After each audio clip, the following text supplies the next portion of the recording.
Hello students, আশা করি তোমরা ভালো আছো। স্কুল ইংলিশ চ্যানেলে তোমাদের আবার স্বাগত জানাই। তোমাদের কাছে আরও একটি নতুন ভিডিও নিয়ে উপস্থিত হয়েছি। গত ক্লাসে যে প্রশ্নগুলো করানো হয়েছে তার পরবর্তী ক্লাস, অর্থাৎ আমরা 41 নম্বর প্রশ্ন পর্যন্ত করেছিলাম। এবার তার পরের প্রশ্নগুলো আমরা রেডি করব।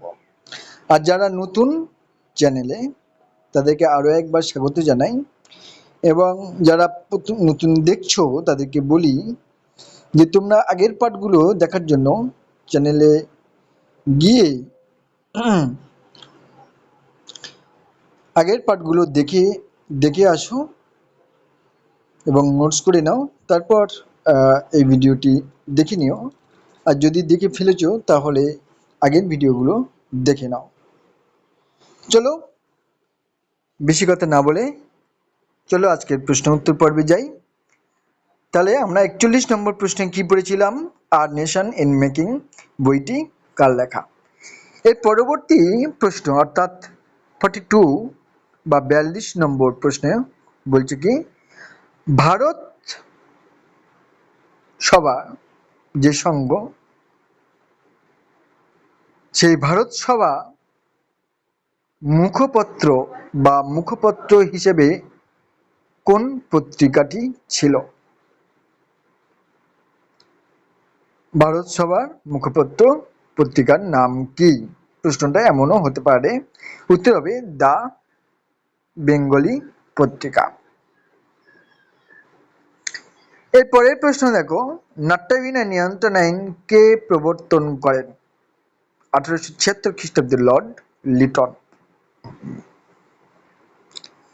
দেশীয় ভাষায় সংবাদপত্র আইন কবে পাস হয়? 1878 সালে। নেক্সট, অস্ত্র আইন কবে পাস হয়? 1878 সালে। এরপরে একটি 2 নম্বরের প্রশ্ন দিয়েছি, দেখো ইলবার্ট বিল কি? দেখো এই যে ইলবার্ট বিল, এটা ছোট্ট করে যদি বলি বুঝিয়ে দেওয়ার জন্য, সে সময় ভারতের কোনো বিচারক শ্বেতাঙ্গদের বিচার করতে পারবে না। সেই জন্য একটি বিল পাস হয়েছিল যে ভারতীয় বিচারকরাও শ্বেতাঙ্গদের বিচার করতে পারবে। তো এই বিলটাকে খুবই অল্প কথায় আমরা বলি ইলবার্ট বিল। এখন লর্ড রিপন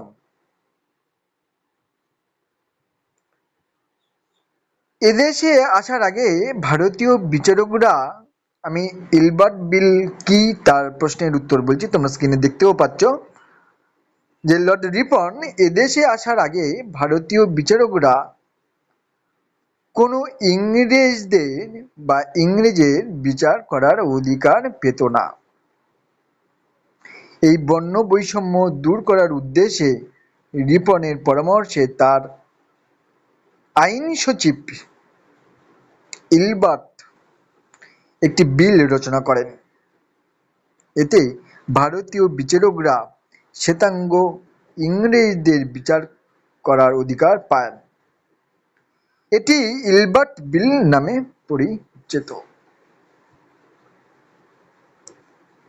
ইলবার্ট বিল প্রকাশ পায় 1883 খ্রিস্টাব্দে। এরপরে প্রশ্ন 47 নম্বর প্রশ্ন, ভারতীয় সিভিল সার্ভিস পরীক্ষায় পরীক্ষার্থীদের 22 বছর বয়স সীমা কে করেন বা কোন সভা করে? ভারত সভার সদস্যরা। 48 নম্বর বা পরবর্তীকালের প্রশ্ন, সর্বভারতীয় জাতীয় সম্মেলন কবে কোথায় অনুষ্ঠিত হয়? 1883 সালে কলকাতায়। পরের প্রশ্ন 49, জাতীয় কংগ্রেস কবে কে প্রতিষ্ঠা করে? 1885 খ্রিস্টাব্দে অ্যালান অক্টাভিয়ান হিউম। পরের প্রশ্ন অর্থাৎ 50 নম্বর,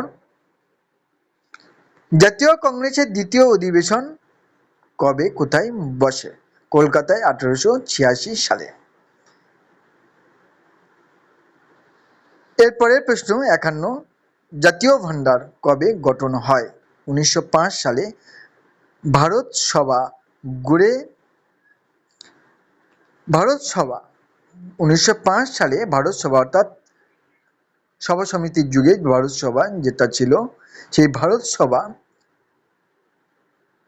গড়ে তুলেছিল এই জাতীয় ভান্ডার বা জাতীয় ভান্ডার গড়ে তোলে কে না ভারত সভা, অর্থাৎ ভারত সভার সদস্যরা মিলে এটি গড়ে তুলেছিল। অর্থাৎ স্বদেশি দ্রব্যগুলো ব্যবহার করার জন্য জাতীয় ভান্ডার গঠন করা হয়েছিল। এখান থেকে প্রশ্ন থাকতে পারে, প্রশ্ন আছেও, তোমরা দেখো নেক্সট প্রশ্ন আছে যে জাতীয় ভান্ডার কোন ঘটনার সাথে যুক্ত? স্বদেশি দ্রব্যের ব্যবহার করার ঘটনার সাথে যুক্ত। তারপরে প্রশ্ন 53, ভারতে ব্রিটিশ শাসন চালু হয় কবে? 1858 খ্রিস্টাব্দে ভারত শাসন আইনে, কারণ এই সময় রানী ভিক্টোরিয়ার হাতে শাসনভার চলে আসে। এরপরে দেখো প্রশ্ন 54 নম্বর, শিক্ষিত মধ্যবিত্ত শ্রেণীর উদ্ভব ঘটে কবে? 19 শতকে বাংলাদেশে আধুনিক পাশ্চাত্য শিক্ষা প্রসারের ফলে এই শিক্ষিত মধ্যবিত্ত শ্রেণীর উদ্ভব ঘটে। এরপরের প্রশ্ন দেখো, ব্রিটিশ বিরোধী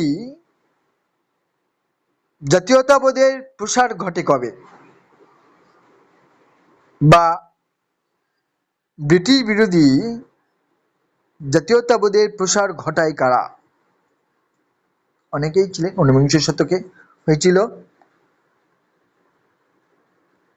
মাইকেল মধুসূদন দত্ত, দীনবন্ধু মিত্র, ঈশ্বরচন্দ্র গুপ্ত, বঙ্কিমচন্দ্র চট্টোপাধ্যায়, রবীন্দ্রনাথ ঠাকুর, অবনীন্দ্রনাথ ঠাকুর, বিবেকানন্দ, অবনীন্দ্রনাথ ঠাকুর প্রভৃতি মানুষরা ছিলেন। আরো অনেক মানুষ ছিলেন, ইতিহাসের পাতা খুঁজলে আমরা অনেক মানুষের পরিচয় বা নাম আমরা পাবো, কিন্তু আমাদের এখানে কতগুলো নামের কথা মনে রাখতে হবে।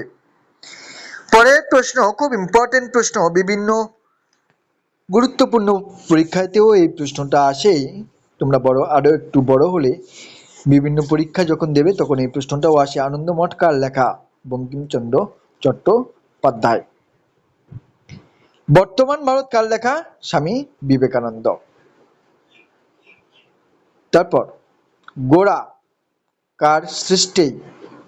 বা প্রশ্ন হতে পারে গোরা চরিত্রটি কার সৃষ্টি? রবীন্দ্রনাথ ঠাকুরের। গোরা একটি উপন্যাস।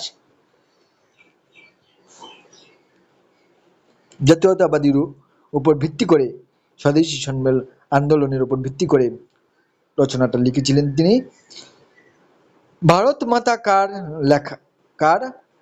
ভারত মাতা কার আঁকা? এখানে লেখা হবে না, এখানে আঁকা হবে অবনীন্দ্রনাথ ঠাকুরের। ব্যঙ্গচিত্র কে আঁকেন? গগনেন্দ্রনাথ ঠাকুর। আনন্দমঠ উপন্যাসটি কবে কোন পত্রিকায় প্রকাশ হয়? বঙ্গদর্শন পত্রিকায় 1881 সালে। আনন্দমঠ কবে প্রকাশ পায়? 1882 সালে 15ই ডিসেম্বর। আনন্দমঠ উপন্যাসটি ইংরেজি অনুবাদের নাম কি? দ্য এবে অব ব্লিস। আনন্দমঠ উপন্যাসটি কোন কোন ভাষায় অনূদিত বা অনুবাদিত হয়? হিন্দি, তামিল ও তেলেগু ভাষায়। এই বইগুলোর বিস্তারিত তথ্য বা বিস্তারিত না বললেও কিছু তথ্য তোমাদের প্রয়োজন আছে দেওয়ার। আজকের প্রশ্ন উত্তর পর্বে এগুলো দিয়ে দিলাম। যে সকল স্টুডেন্টস যারা বিষয়বস্তু আরো একটু ডিটেলসে জানতে চাইছো, অর্থাৎ অ্যাডভান্স স্টুডেন্টসদের উদ্দেশ্যে বলছি, যারা একটু বিশেষ জানতে চাইছো তারা অবশ্যই কমেন্টসে আমাকে জানাও। তাদের জন্য আমি আরো একটি ক্লাস তোমাদের দেব, যেটা তোমাদের বিশেষ অর্থগুলো বা বিশেষ জায়গাগুলো এবং বিষয়বস্তুগুলো বুঝতে আরো বেশি সাহায্য করবে। চলো আমরা পরের প্রশ্নে যাই।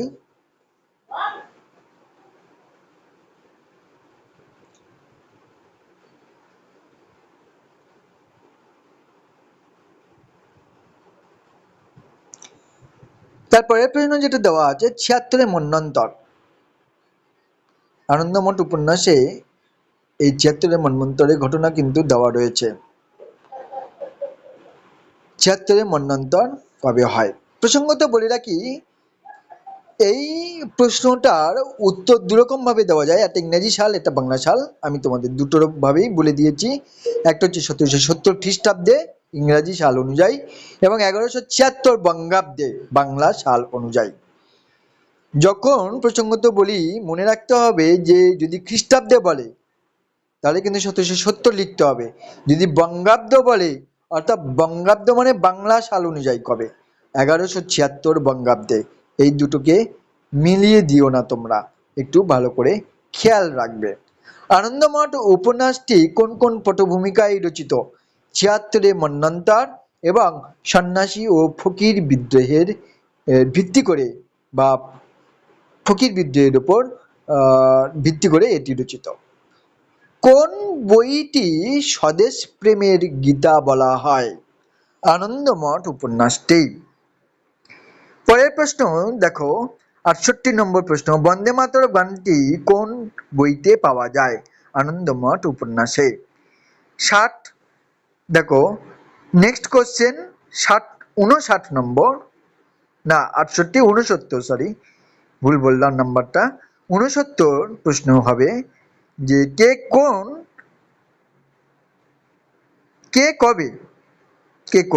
কবে বন্দে মাতরম গানটি লেখেন? ১৮৭৫ খ্রিস্টাব্দে বঙ্কিমচন্দ্র চট্টোপাধ্যায়। বন্দে মাতরম গানটি সুর দিয়েছেন কে? এটা খুব ইম্পর্টেন্ট, যদু ভট্ট। বন্দে মাতরম গানটি সুর দিয়েছেন কে? যদু ভট্ট। রবীন্দ্রনাথ ঠাকুর বন্দে মাতরম গানটি কবে গান? ১৮৯৬ খ্রিস্টাব্দে জাতীয় কংগ্রেসের অধিবেশনে। তাহলে দেখো, তোমাদের ৪১-এর পর থেকে ৭১ পর্যন্ত প্রশ্ন উত্তর তোমাদের দিলাম বা করালাম। তোমরা এগুলো নোটস করে নেবে, খুব ইম্পর্টেন্ট প্রশ্নগুলো দিলাম। এর পরবর্তী অর্থাৎ ৭২ থেকে প্রশ্নগুলো আবার শুরু হবে এবং তোমাদের এই প্রশ্ন উত্তর পর্ব তোমাদের কেমন লাগছে কমেন্টে জানিও। আশা করি তোমরা ভালো থাকবে, সুস্থ থাকবে এবং সঠিকভাবে সঠিক নিয়মে পড়াশোনা করে যাবে এবং জীবনে আরও উন্নত পথে এগিয়ে যাবে, এটাই কামনা রাখি। আজকের ক্লাস, প্রশ্ন উত্তর পর্বের ক্লাস এই পর্যন্তই।